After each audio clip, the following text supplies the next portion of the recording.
let's see if we get a little bit more practice and intuition of what cross products are all about. So in the last example, we took A cross B. Let's see what happens when we take B cross A. So let me erase some of this. I don't want to erase all of it because it might be useful to give us an intuition to compare. So let's say, actually I'm going to keep that. Actually, I can erase this, I think. Okay, let me see.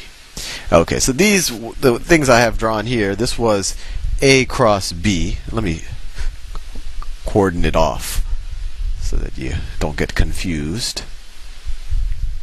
So that was me using the right hand rule when I tried to do A cross B.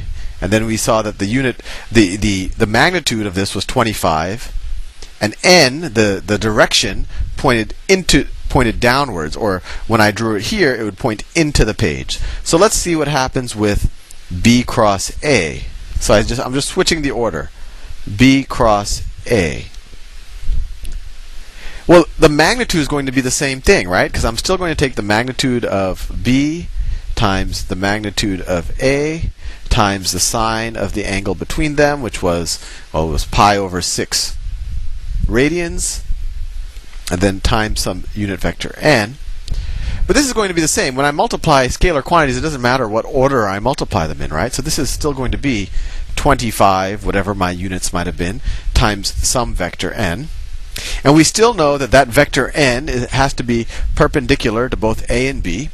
And now we have to figure out, well, in being perpendicular, it can either kind of point into the page here, or it could pop out of the page, or point out of the page. So which one is it? And then we take our right hand out, and we try it again. So what we do is we take our right hand, and let's see if I can, I'm using my right hand right now, although you can't see it, just to make sure I draw the right thing. So in this example, if I take my right hand, I take the index finger in the direction of B. I take my middle finger in the direction of A, so my middle finger is going to look something like that, right? And then I have 2 leftover fingers there. Then the thumb goes in the direction of the cross product, right? Because your thumb has a right angle right there. That's the right angle of your thumb. So in this example, if this is, that's the direction of A, this is the direction of B,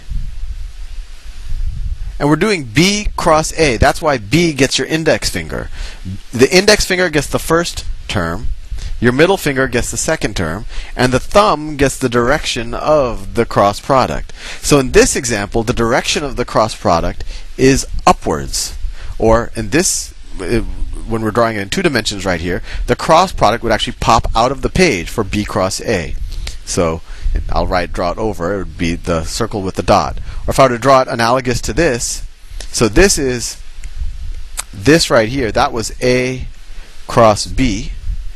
And then B cross A is the exact same magnitude, but it goes in the other direction. That's B cross A.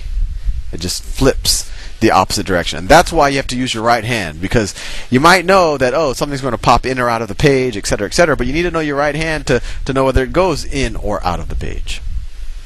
Well, anyway, let's see if we can get a little bit more intuition of what this is all about, because this is all about intuition. And frankly, I'll tell you, the cross product comes into use into a lot of concepts that frankly we don't have a lot of real life intuition with, electrons flying through a magnetic field, or magnetic field through a coil, and a lot of things that in our everyday life experience, maybe if we were metal filings living in a magnetic field well, we do live in a magnetic field, in a strong magnetic field, maybe we would get an intuition, but it's hard to have as deep of an intuition as we do for, say, falling objects, or friction, or forces, or fluid dynamics even, because we've all played with water.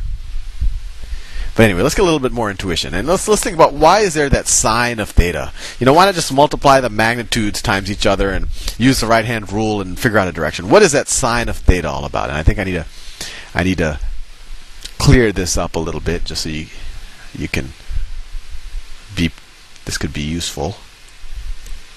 So why is that sine of theta there? Let me redraw some vectors. I'll draw them a little fatter. So let's say that's A. That's A. This is B.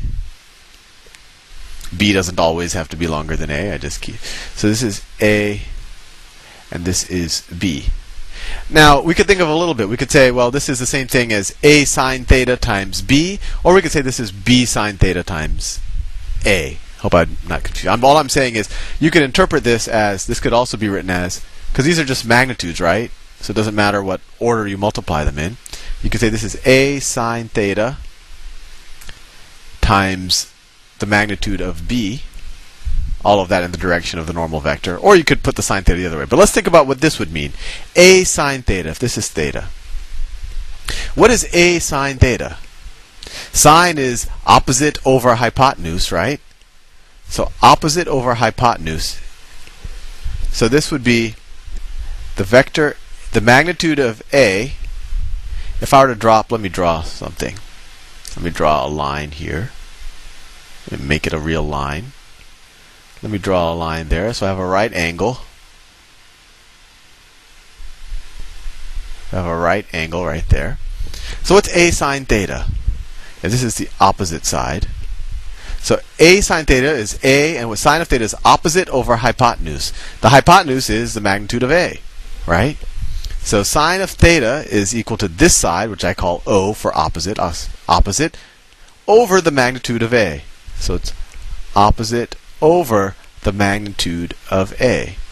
So this term A sine theta is actually just the magnitude of this line right here. Another way you could, let me redraw it. It doesn't matter where the vectors start from. All you care about is this magnitude and direction. So you could shift vectors around. So this vector right here, you could call it this opposite vector. That's the same thing as this vector. That's the same thing as this. I just shifted it away. And so another way to think about it is the component of vector A. Right? We're used to taking a vector and splitting it up into, x and y components. But now we're taking a vector A and we're splitting it up into, you could think of it as a component that's parallel to vector B and a component that is perpendicular to vector B. So A sine theta is the magnitude of the component of vector A that is perpendicular to B. So when you're taking the cross product of two numbers, you're kind of saying, well, I don't care about the entire magnitude of, say, vector A in this example. I care about the magnitude of vector A that is perpendicular to vector B. And those are the two numbers that I want to multiply and then give it that direction as specified by the right-hand rule. And I'll show you some applications. This is especially important. Well, we'll use it in torque, and we'll also use it in magnetic fields.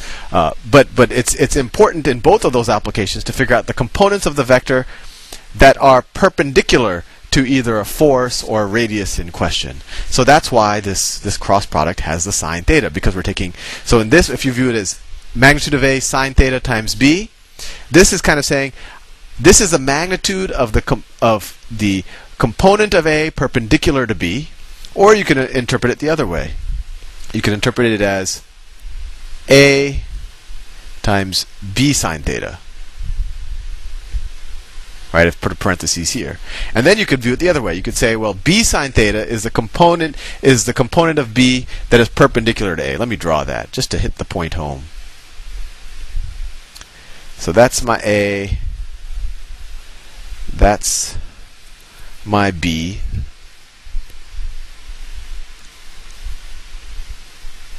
So B is well, this is A. This is B. So B has some component of it that is perpendicular to A, and that is going to look something like, well, I kind of run out of space. Let me draw it here. If that's A, that's B. The component of B that is perpendicular to A is going to look like this. I'll draw it in a different color. It's going to be perpendicular to A, and it's going to go that far. Right? And then you can go back to SOHCAHTOA and you could prove to yourself that the magnitude of this vector is b sine theta. So that is where the sine theta comes from. It makes sure that we're not just multiplying the vectors. It makes sure we're multiplying the components of the vectors that are perpendicular to each other to get a third vector that is perpendicular to both of them. And then, you know, the people who invented the cross product said, well, it's still ambiguous because it doesn't tell us there's always two vectors that's perpendicular to these two. One goes in, one goes out. They're in opposite directions, and that's where the right hand rule comes in. They'll say, okay, well, we're just going to say a convention that you use your right hand, point it like a gun, make all your fingers perpendicular, and then you know what direction that vector points in. Anyway, hopefully you're not confused. Now I want you to watch the next video, and this is actually going to be some physics on electricity, magnetism, and torque, and that's essentially the applications of the cross product, and it'll give you a little bit more intuition of how to use it. See you soon.